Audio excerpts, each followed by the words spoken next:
A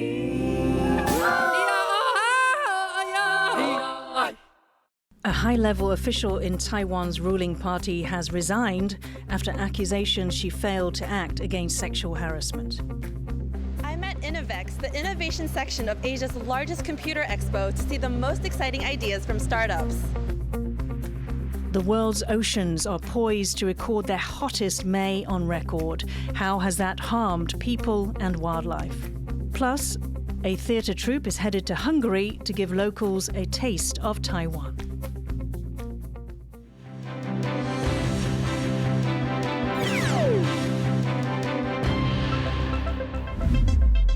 A warm welcome to TaiwanPlus News. I'm Yin Khvat. A high-ranking official in Taiwan's ruling Democratic Progressive Party has resigned. That's after a staff member says the official didn't take her allegations of sexual harassment seriously. Stash Butler has more. This is Xu Jiatian. She was the Deputy Secretary General in Taiwan's ruling Democratic Progressive Party. Now she's resigned after accusations she mishandled a case of sexual harassment. On Wednesday, a former DPP staffer said she was harassed in September by a party contractor. But when she went to Xu, she says Xu questioned her story and did not investigate.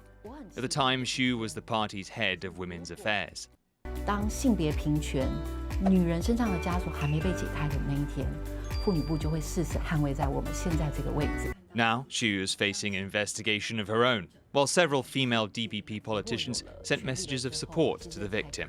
很心疼这位受害的女性，也谢谢她的勇敢站出来。性骚扰零容忍，忽视性骚扰的话，绝对要改变。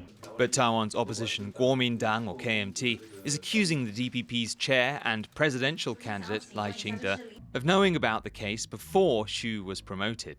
许家田从妇女部主任高升副秘书长，你到底知道多少案情？你还升他职位呢？ The DPP has ended its relationship with the contractor and promised to crack down on harassment.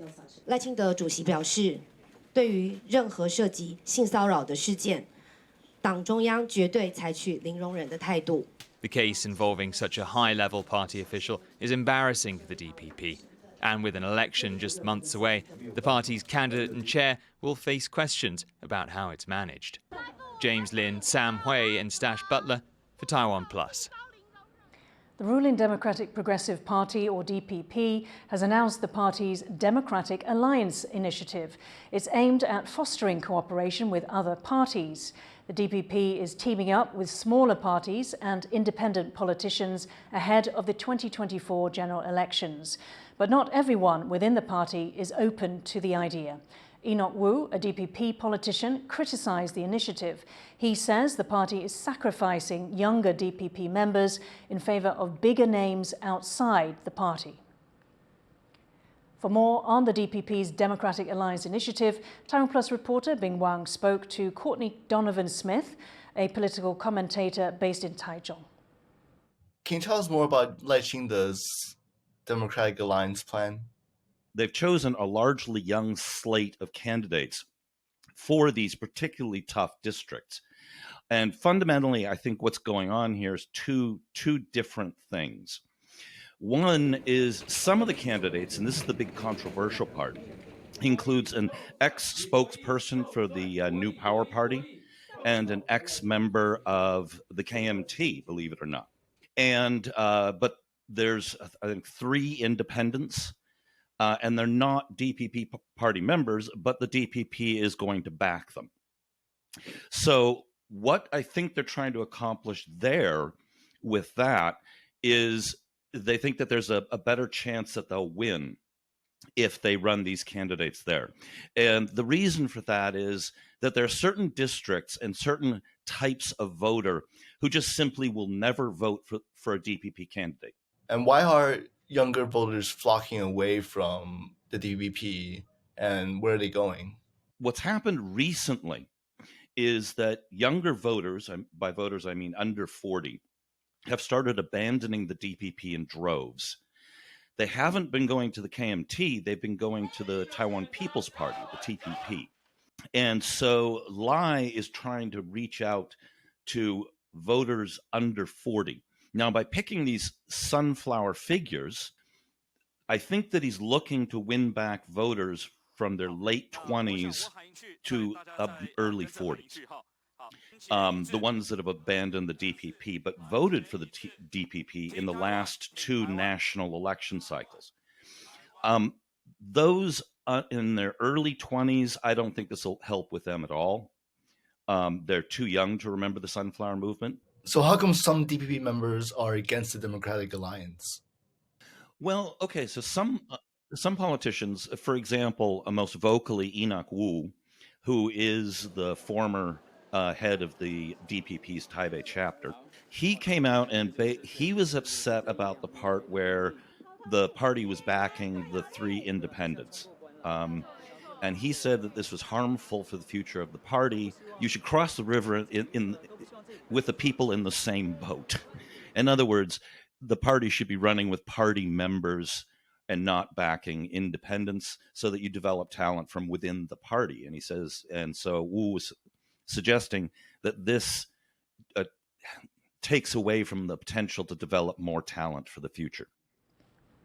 Again, that was Bing Wang speaking with Courtney Donovan Smith, a political commentator based in Taichung. Public sector workers in Taiwan will get a 4% pay rise at the beginning of next year. It's the third time in the last 6 years that teachers, soldiers and civil servants will see their pay go up. Public sector workers make up more than 7% of Taiwan's workforce. Before the announcement, unions had pushed for a pay increase of at least 10%. They said this was needed to keep pace with inflation. Asia's largest tech expo, Computex, has been showcasing the industry's latest offerings all week in Taipei. The mega trade show also features a dedicated section for startups. Joyce Zhang went to see how some entrepreneurs are adapting tech for those who may need it most. Gaming displays and virtual sketchbooks. It's flashy gadgets galore at Computex Taipei. But these gizmos were all once just an idea. Innovation is the driving force of tech. That's why this trade show has a zone dedicated to startups. 400 teams from 22 countries gathered in Taipei for Innovex, including entrepreneurs from France, Germany, Belgium, Italy, and Japan. We are already in a new era of computing where artificial intelligence has taken center stage, but industry leaders say that we have yet to see the full potential of AI. While this has caused concern for some, but for others, like some of these startup innovators who are looking to use tech in healthcare, say that AI and smart solutions can be life-changing for those who need it most. For entrepreneur Mark Chang, AI's new language capabilities are an opportunity to make better tools for patients with motor speech disorders. This is when people have difficulty moving the muscles needed to talk, possibly caused by injuries to the brain, like in strokes or Parkinson's disease. Who is the person who really needs these solutions to benefit their lives? Actually, the patients with the physical disables.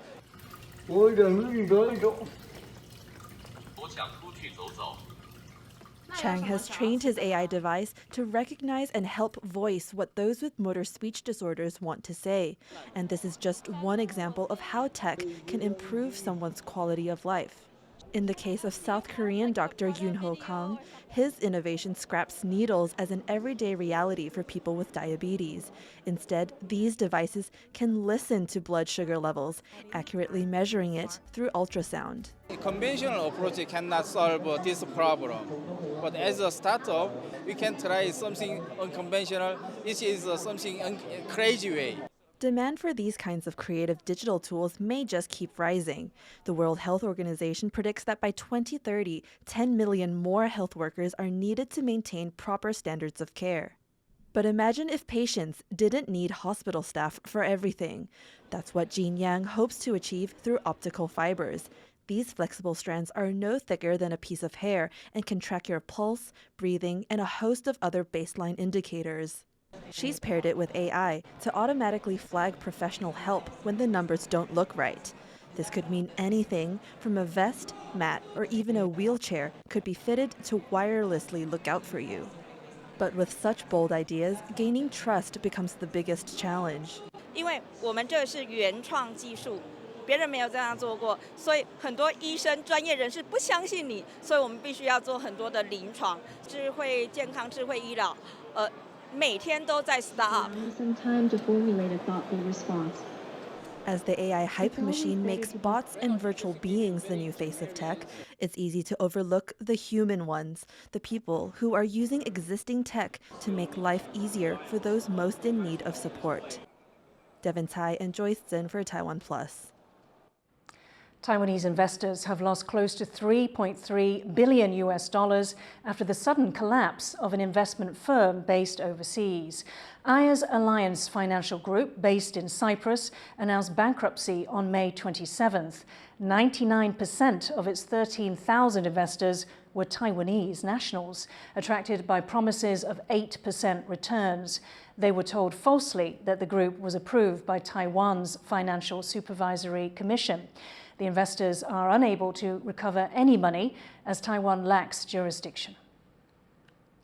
Lawmakers have passed multiple amendments to improve fire safety at places of business. Legislators approved over 24 related bills, the most in 3 decades. The new rules include greater fines for violations, scrapping grace periods for businesses to make improvements, and pushing back mandatory retirement deadlines for fire safety inspectors. The amendments come in response to multiple fatal fires at businesses in recent years. This includes a blaze that killed 6 people at a Taipei karaoke venue in 2020 and a Kaohsiung high-rise fire in 2021 in which 46 people died. Hungary is set to get a dose of Taiwanese culture. The country's capital, Budapest, marks its 150th anniversary this month. And as John Van Trieste reports, Taiwanese cultural events will be a part of the celebrations. For Taiwan's Paper Windmill Theater troupe, it's nearly showtime. The actors and puppeteers known for touring rural Taiwan are now heading to Europe. The Hungarian capital, Budapest, is turning 150, and its government has invited the troupe to help celebrate the occasion. From June 16th to the 21st, the group will be in Hungary performing a piece called Norza, The Adventure to the Dragon Palace. This performance, created for children, combines Taiwanese opera, puppetry, and martial arts with animation. Taiwan's Culture Ministry is hopeful about the trip. 这个能够让乌克兰的难民以及其小朋友来观赏。我觉得这不只是文化作为外交的第2张名片而已啊！我想这其实是展现台湾其实是与世界同在的一个很重要的一个精神。Taiwanese NGO, the General Association of Chinese Culture, has also been invited.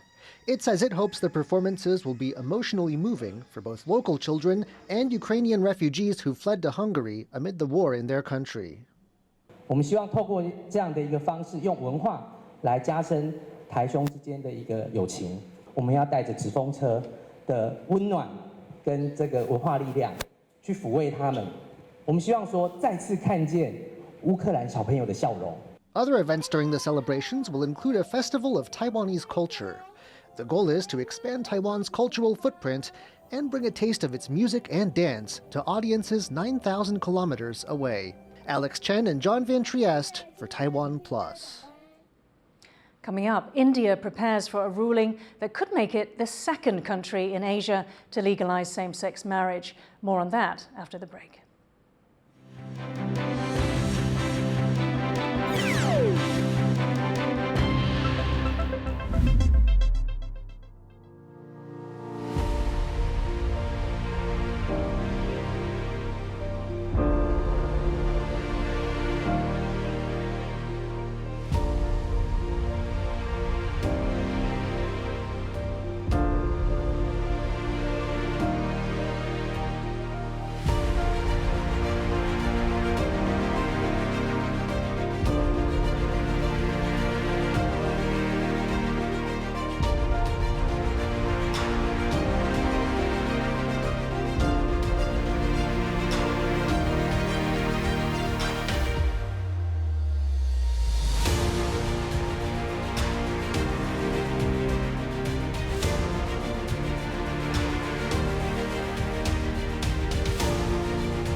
Welcome back. You're watching TaiwanPlus News. China says its first domestically made passenger jet could one day offer flights between China and Taiwan.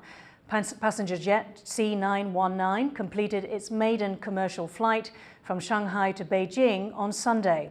The aircraft has not yet been approved by American or European regulators. This means, for now, the C919 can only conduct domestic flights. Nearly all of its 583 orders are from Chinese airlines. Taiwan's Transport Ministry says it welcomes the Chinese-made jet traveling to Taiwan if it gets international certification. 不管是哪一种飞机啊，只要是安全哈、可靠，我们都欢迎它来哈。整个飞安的部分就由民航局来做一个确定。The US is urging Beijing to keep lines of military communication open. The Pentagon made the statement after a Chinese fighter jet came dangerously close to one of its radar planes. Jaime Ocon reports. A dangerous maneuver. That's how the U.S. is describing an incident between a Chinese fighter jet and one of its military aircraft. The fighter jet made a sharp turn right in front of the U.S. plane, causing the U.S. aircraft to shake. The incident occurred on May 26th, while the U.S. plane was flying in international airspace somewhere over the South China Sea. U.S. officials have called out China for what they say is irresponsible behavior. Well, it was unsafe and it was unprofessional. You heard the Pentagon speak to that, and you all saw the video for yourselves. You can see that they forced that RC-135 to go through the jet wash of the Chinese fighter, which just tells you how close it was, several hundred feet. That's dangerous. Just a few days before the footage was released, nearby Taiwan reported that one of China's aircraft carriers, the Shandong, was operating nearby. China's foreign ministry says that the U.S. plane was flying in the area to conduct surveillance on the carrier. 美方长期频繁派舰机对中国进行抵近侦察，严重危害中国的国家主权安全。这种挑衅性的危险行动是引发海上安全问题的根源。美方应当立即停止此类危险的挑衅行动，中方将继续采取必要措施，坚定维护自身的主权安全。 This isn't the first time China and the U.S. have faced off in the South China Sea. Toward the end of last year, another Chinese fighter jet came within 6 meters of a U.S. reconnaissance plane. The U.S. often sails its own aircraft carrier in the South China Sea in what it calls freedom of navigation operations. China's military also conducts exercises in this area, and that's why Washington is urging Beijing to open lines of communication between the two superpowers. We want to keep the lines of communication open. In fact, one of the reasons why we want to make sure we can get that military channel back open is so that we have a way to talk to the Chinese about incidents like this one that could lead to miscalculation and misunderstanding and maybe getting somebody hurt. China has recently rejected a U.S. invitation to meet on the sidelines of this weekend's Shangri-La Defense Summit in Singapore. Other nations in Asia are also concerned that the lack of communication between the world's two largest militaries increases the chance of miscalculation, possibly escalating incidents like this one into a broader conflict. Clan Wong and Jaime Ocon for TaiwanPlus. Australia's most decorated living soldier has lost a defamation case against 3 newspapers that accused him of war crimes. Ben Robert Smith had sued the outlets after they alleged his involvement in the murder of 6 unarmed civilians during his deployment to Afghanistan between 2009 and 2012. Roberts Smith denies the claims. However, federal court judge Anthony Basanko found 4 of the murder allegations to be, quote, substantially true. The civil trial is the first time an Australian court has assessed accusations of war crimes against the country's armed forces. A cross-party group of lawmakers in South Korea on Wednesday launched the country's first same-sex marriage bill. While observers say it's unlikely to pass, it's part of a renewed push across Asia for marriage equality. India is waiting to find out whether it will become just the second country in Asia to legalize same-sex marriage, as Louise Watt reports. Uday Raj Anand and Parth Mehrotra have been together for 17 years. and want to get married. But India, like most of Asia, doesn't allow same-sex marriage. The couple are one of several who have petitioned India's Supreme Court to legalize it. We lived together. We then started a family together through surrogacy. It's the natural next step. I'm just like you. I'm just like anybody out there. And it's the natural next step for us to want to get married. And so our plea to the court is give us that right to get married. The Supreme Court has spent weeks hearing their case. Now India is waiting to find out whether it will become just the second country in Asia, after Taiwan, to allow same-sex marriage. The court's decision could come as soon as June. Prime Minister Narendra Modi's government and his Hindu Nationalist Party have opposed gay marriage, saying they're not compatible with the Indian family unit concept of a husband, wife and children.